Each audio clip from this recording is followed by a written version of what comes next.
Sadhguru, we're here in Davos on the banks of the beautiful, stunning, scenic Davos Lake. But my thoughts go to the spiritual health of the country at this time. I want to ask you, as one of India's leading spiritual leaders, what's your sense of the overall spiritual health of our country at this time? Spiritual health… See, the strength of this nation has always been, the USP of this nation has always been, we have been a land of seekers. But today, not just today, in the last couple of 100 years or 300-400 years, slowly it is moved this way that because of strong religious manifestations, everybody is trying to be belonging to some religion. This is a nation where nobody belonged to any religion at one time, everybody is a seeker. In the same house, all kinds of practices will happen, different kinds of gods will exist in the same house. At different times in their life, they change their gods. Everything was allowed because people were in pursuit, they are seekers, they are not believers. Slowly, belief system is taking over, but that doesn't mean it is happening in, really across the board. Spiritual process is also on like never before. Today, across the globe, we are touching over 1 billion people, just me. There are so many other people who are doing similar things. 1 billion people are watching our videos. At least minimum 3 videos, 1 billion people plus have watched. I asked you this question, Sadhguru, in the context of the student protest that we are seeing. And I was very intrigued by the position that you've taken on the Citizenship Amendment Act, where you came in and said that a lot of these protests were misdirected. Why do you feel this way, Sadhguru? I'm not saying… Have you read the Citizenship Act? I have. You have read? Yes. Tell me, against whom is it? Well, is it targeted against somebody? It's against the idea of India which says that we look at all religions as being equal, and if we look at persecution, we should ideally look at persecution regardless of which religion the persecuted person belongs to. Don't you agree, Sadhguru? See, we are talking about minority persecution, correct, not religious persecution. In a adjacent country, not in our country. This got nothing to do with the Constitution of India as it applies to Indians. This has got something to do with people who are left behind during the partition time. They stayed back thinking they can live well there also. Nobody really understood these two nations will become so separate. Nobody understood what this line is. So those people who got stuck there and they've been persecuted, for them who are already here for 10-15 years and they don't have anything, they don't have an identity, you're just trying to give them an identity, you're not welcoming new people. So No, I want you to state this. You have read the act. Yes. Tell me, is it against any Indian citizen? No, but here's the point. No, please tell me that no properly. Seeker. Yes, I'll explain. Should it not be about minority persecution regardless of religion? Why should it be that if you're Hindu, if you're Sikh, if you're Christian and persecuted, you're welcome to India, but if you're Muslim, then you're not? And especially from a spiritual guru like you. No, this is a completely wrong way you are looking at it. You want controversy right now on your camera, that's all I see. Okay, please don't do this because this is about the nation. Yes. Right now, this is minority persecution, means religious minority, because they are theocratic states. They are not secular nations. They are theocratic states, and there is a certain level of persecution for all of them. So all those who are persecuted are one time. It's a one-time pardon, okay? Because they're already here. After 2014, you cannot come. They're already here. Now what you're saying is, why can't everybody come? Those who are persecuted. No, are you short of population in the country? Are you short of population in our country? We don't need anybody. Hindu, Sikh, Christian, nobody we need to have. But they're already here with us without an identity. That is all it is about. So if you want to make an issue out of it, because you like a controversy, you can make it. But I'm just honestly saying, as far as I can see, it doesn't affect any Indian citizen. But I'm seeing on the television cameras, this poor Muslim woman, a young woman in her 20s with a child, some TV anchor shows the microphone and asks, what is this? She's saying, we are all Bharatvasis, just because we are Muslims, why our citizenship is being taken away? But the anchor doesn't make any effort to correct her and say, this is not true, your citizenship will not go. He doesn't say that, he just enjoys the controversy. Why are you guys doing this? Is it true that young Muslim woman will lose her citizenship? No, of course not. Then why are we doing this? But what do you make of the fear? There is a sense of palpable fear. We're seeing what's happening at Shaheen Bagh. The failure, that is because of the kind of things that have been communicated. Government has definitely failed in its ability to communicate the idea, okay? What is simply for somebody else, nothing to do with you, you're protesting thinking it's against you, but somebody obviously communicated it this way, right? And you are also trying to say the same thing now. Don't say this. This is not about Hindu-Muslim. This is about the nation. This is not at all about the Hindu-Muslim because it is not concerned with the Hindus in the country or Muslims in the country. This is about people who are already in the country from another nation without any identity. You're just trying to give them one-time identity. You spoke of how the government failed in its communication. Where do you think they erred? How should this matter have been handled? Probably such a benign issue, they never thought this will be organized this way. It is definitely a lapse, no question about it. It is a failure. Unfortunately, right now, Indian states are here, Karnataka is here and Madhya Pradesh is here seeking investments and stuff. Tell me, right now, if you want India's economy to explode into growth, the most important thing is external investments. We are looking at $2 trillion investments. Who will invest their money in a place where buses are burning on the street? All of you guys just enjoyed this, unfortunately. Please don't do this. Buses are burning on the street. First of all, buses don't belong to the government. Buses belong to us. Why are you burning it? It's our money. And who will come and invest in our nation when buses are burning? Why don't you tell the people clearly, this is not about you, this is about somebody else? So why do you think these students are protesting? One is you spoke about the Muslims protesting. There are lots of young students from IIT, IIM, all kinds of colleges and universities. Initially it happened, I don't think they're continuing to protest because I think they all realized. Some are protesting about fee hikes, some are protesting against police atrocity, whatever. Those are different issues, I don't want to get into all that. These are law and order issues. Don't make it into a national issue, it is not. Local issues. Local sub-inspectors and DSP should handle. For everything you want to make a national kind of a crisis, it is not. But people are hurt. Some people are feeling insecure. Please reassure them there is no danger to your citizenship. It's very, very important. Indian citizen, whatever religion you have or you have no religion like me, all of us are safe because this is not about… CAA is not about us. It's about a few people who come from outside and living in our country without any human identity. What's the way to heal? What's the path to… Please, all of you media should speak. I'm asking, why is this anchor pushing the microphone in her face and when she fears and she's crying? She's genuine, her fear is genuine. That young Muslim woman is genuinely crying out of fear that my citizenship will be taken away, there's a law like that.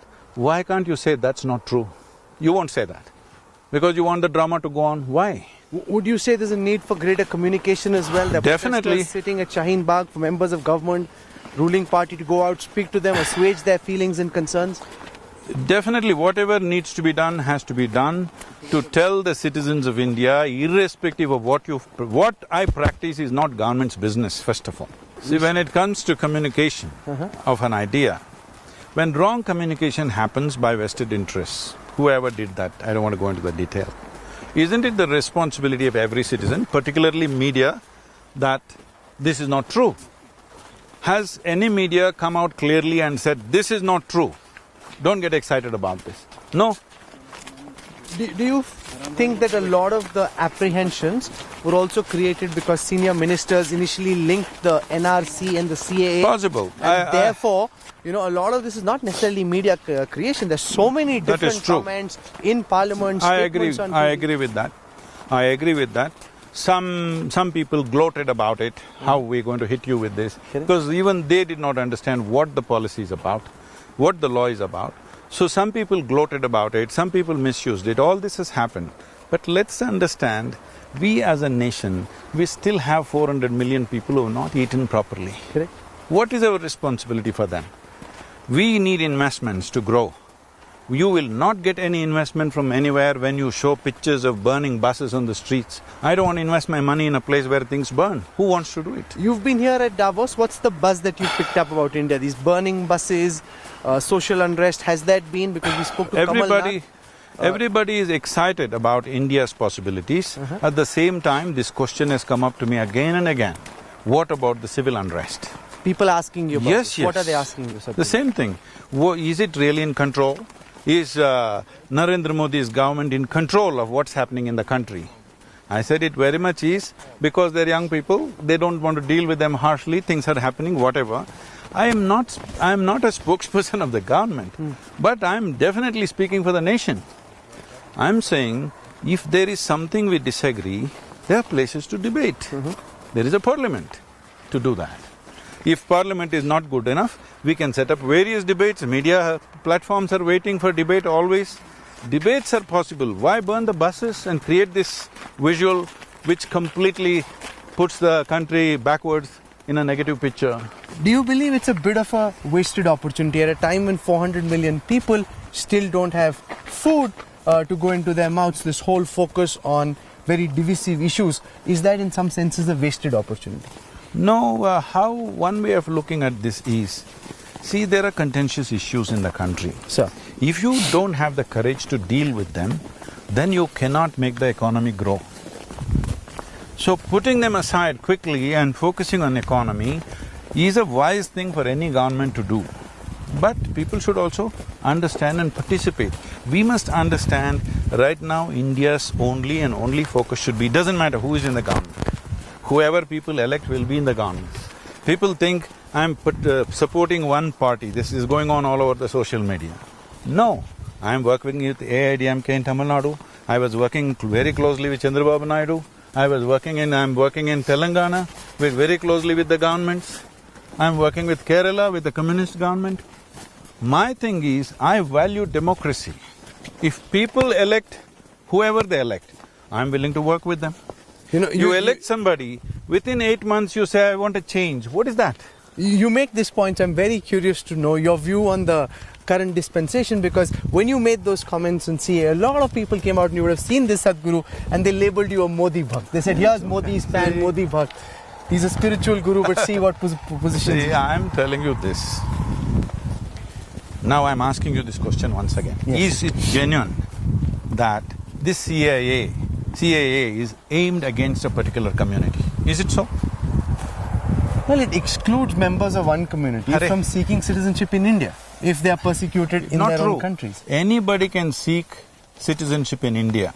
Only thing is, people who are already here en bloc, certain people are coming in. Rest can come through normal process. But sir, I come from a Sikh family. In our gurdwaras, you come in and you eat langar no matter who you are. We don't check whether you're Hindu, Muslim, Sikh, Please, Christian. Rahul, let's talk practical things. We have just partitioned about 72 years ago. On what basis? Unfortunately, on religious basis. It should not have happened. We did it for whatever reasons. At that time, that was our wisdom. Today, people who are left behind, who thought they will be okay that side, and now they are not okay. Not okay means, as I pointed out in my video, marriage was not legal. Hindu marriage was not legal till 2017.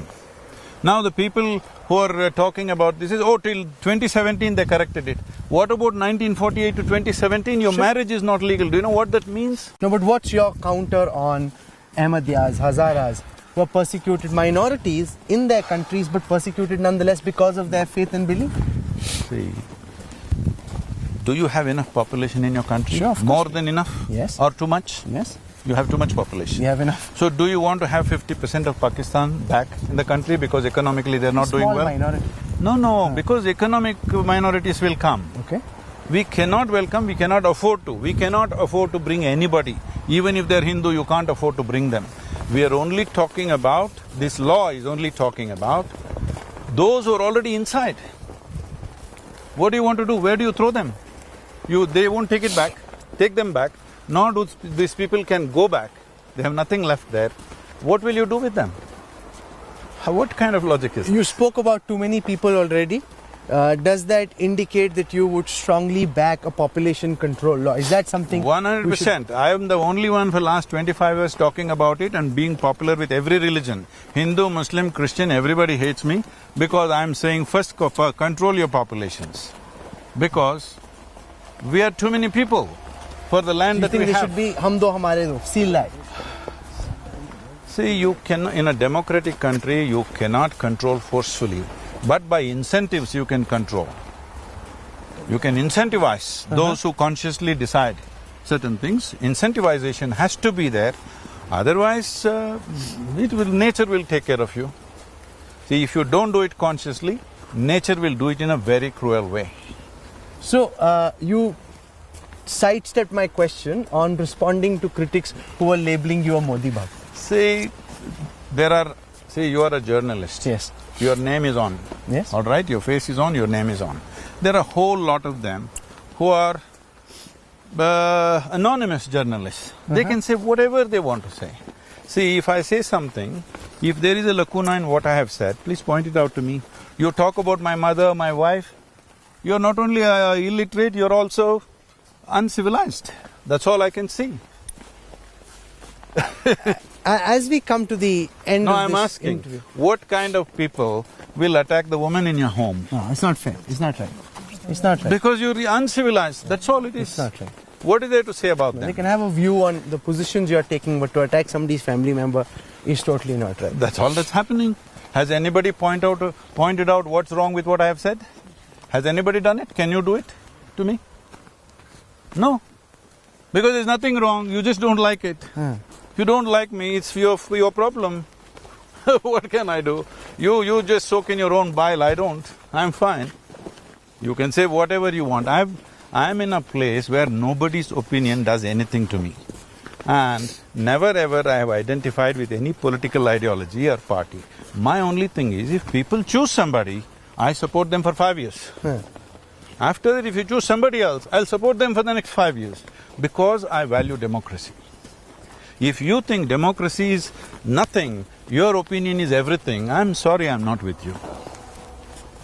Sadhguru, as we come to the end of this interview, which has just had such a beautiful setting here along the Davos lake, I want to get you to tell all those who are watching a bit about the mindfulness retreat, the sessions that you're doing over here in these very, very stressful times. What's your… These are not stressful times. No, for everyone, in different ways. No. Times are not stressful. Individual people can be stressful if they wish to be. I am not stressful. Okay, so what's your message for the youth in terms of keeping their sanity, their heads on their shoulders, and not getting swayed by all that they see around? So we need to understand this. If you want to create a quality society, a quality nation and a quality world society, the most important thing is you create quality human beings. If you don't do any work on quality human beings, and then you think there'll be a fantastic world, those who talk about your mother and wife for every small thing, how do you create a quality world with these people? Unfortunately, they are minority, okay? If that becomes majority, you will have to leave this world. Fortunately, they are minority. Here, I'm saying in the economic forum, in a business place, they're dedicating half a day for a retreat, okay? This is because they understand without creating quality human beings, there is no quality world. A good human being is a good world. You've spoken as you always do from the heart. We leave it to those who are watching to decide what they think of this. Sadhguru, for joining us. Thank you so much. Thank you. Thank you.